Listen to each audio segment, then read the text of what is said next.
ماں باپ ناراض ہیں اور وہ جا کے پیر صاحب کی خدمت کرتے ہیں اور میاں ماں کے قدم چومو، باپ کی ٹانگیں دباؤ، ان کی خدمت کرو، تمہارے پہلے مرشد وہ ہیں، ان کو راضی کرو، پھر کسی شیخ کامل کی صحبت میں آنا، دیکھو کیسے دل کی بند کھڑکیاں کھلتی ہیں۔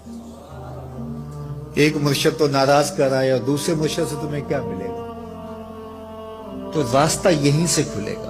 والدین کو کبھی ناراض نہ کرو، والدین کو کبھی دکھ نہ دو، والدین کو کبھی تکلیف نہ پہنچاؤ، اور والدین کو بھی چاہیے کہ اپنی اولاد کو اپنا نافرمان نہ بنائے۔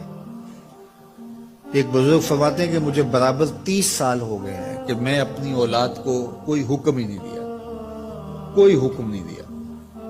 کوئی چیز مجھے چاہیے بھی ہوتی ہے تو میں بصیغہ امر نہیں کہتا، بلکہ ایسی بات کر رہی ہے، پانی چاہیے تو یہ نہیں کہتا بیٹا پانی لے کر آؤ، میں ویسے کہتا ہوں پیاس لگی ہوئی ہے، تو اگر وہ سمجھ جائے اور وہ خود لے آئے تو اچھی بات ہے، لیکن اگر وہ نہ لائے تو میں نے اس کو حکم ہی نہیں دیا، امر ہی نہیں کیا، تو اس امر کی مخالفت ہی لازم نہیں آئے گی۔ تو کہا 30 سال برابر گزر گئے ہیں، میں نے اپنی اولاد کو حکم نہیں دیا کہ کہیں وہ میری نافرمان نہ ہو جائے، کیونکہ اگر وہ نافرمان ہو گئی پلے کچھ نہیں رہے گا۔ جو اولاد ماں باپ کی نافرمان ہوتی ہے وہ ہوا میں بھی اڑیں، وہ چرخ پہ بھی جھولیں، وہ زمین پہ گرنے والی ہوتی ہیں، کبھی کامیاب نہیں ہو سکتی وہ اولادیں جو ماں باپ کی گستاخ، بے ادب اور نافرمان ہوتی ہیں۔ وہی اولادیں سرخرو، کامیاب اور کامگار اور بامراد ہوتی ہیں جو ماں باپ کی خدمت کرتی ہیں، ماں باپ کی دعائیں لیتی ہیں۔ وہ ایک بچہ ماں باپ کے پاؤں دبا رہا تھا، تو ایک بچہ ایک بر اعظم میں، دوسرے بر اعظم میں، تیسرے بر اعظم میں بڑے بڑے کاروبار کر رہا تھا۔ تو کوئی اس کا دوست ملنے آیا، اس نے کہا کہ اس نکمے کو بھی کہیں بھیج دو، فلاں جو ہے وہ یورپ میں ہے، فلاں امریکہ میں ہے، وہاں اتنی بڑی کمپنی اس نے کھولی ہوئی ہے، اس نکمے کو یہاں بٹھایا، اس کو بھیج دو، یہ تو نکمہ کسی کام کا نہیں۔ کہا یہ نکمہ ہی تو میرے کام آ رہا ہے کہ نکمہ۔ حضرت بایزید بستامی کہتے ہیں کہ میں نے اپنی ماں کے آگے ہاتھ جوڑے، میں نے کہا امی تجھے راضی کروں یا رب کو راضی کروں؟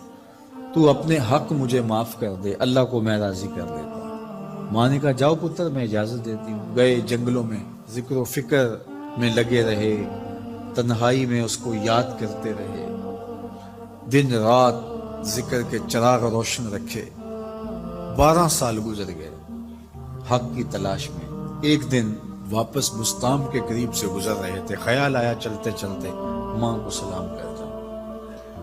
دروازے کو دستک دینے لگے تو اس خیال نے ہاتھ روک لیا کہ ساری زندگی ماں کو سکھ تو دیا کوئی نہیں، اب دکھ بھی کیوں دینے لگے ہو؟ رات کا ایک پہر بیت گیا ہے، سردیوں کی لمبی رات ہے، ماں بستر میں لیٹی ہوگی، تیرے لیے اٹھے گی، دروازہ کھولے گی، دروازے کے ساتھ ہی لگ کے بیٹھ گئے اور ساری رات کاٹ دی، اس خیال سے کہ ماں کو تکلیف نہ ہو۔